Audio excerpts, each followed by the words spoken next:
You've done the work. You've reviewed the textbook, recited the talking points for that difficult conversation, and you feel entirely prepared. But the moment you sit down and look at the paper, or the person across from you, your mind goes completely blank.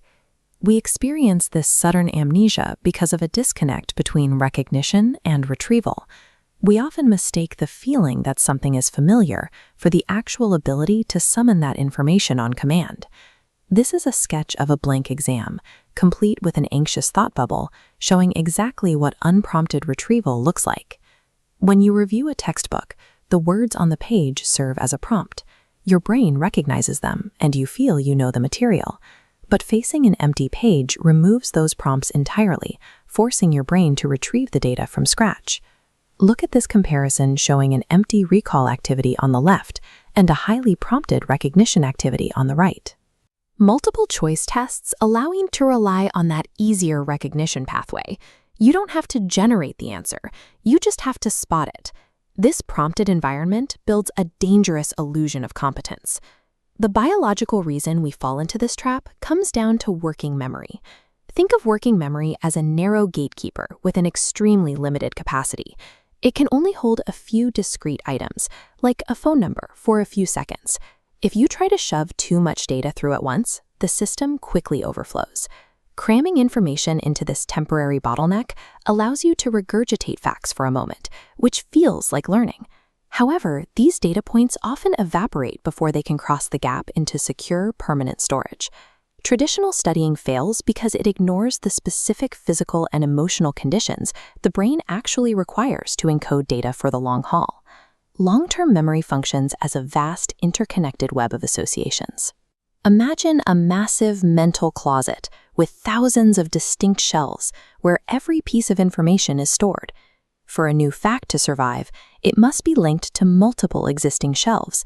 The strongest of these associations are built on environmental context. Learning out of context strips away the physical environmental triggers your brain subconsciously relies on to retrieve information when you're out in the world. This creates a paradox. The sensory environment where you study, the sights, sounds, and even smells, becomes a biological part of the memory itself. This is why studying a high-stakes, real-world skill in a perfectly quiet environment like this historical library actually sabotages your ability to recall it later.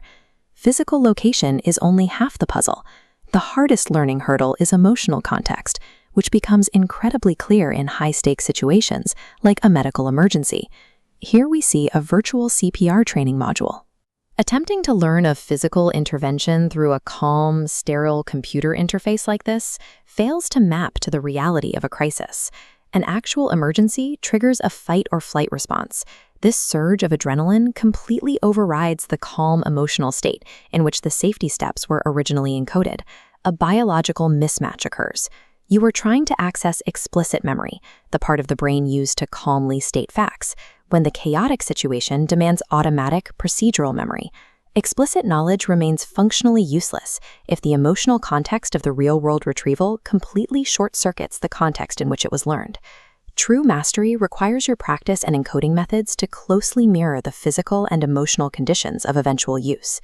You can bypass working memory limits by chunking information into logical, connected groups.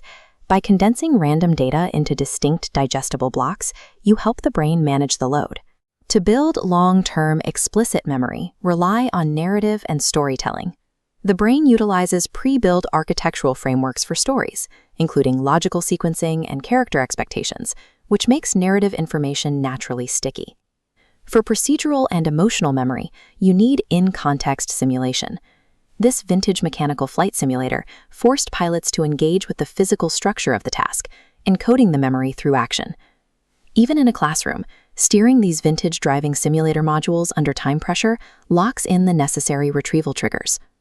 Replicating the physical workspace helps the brain prepare for the real thing.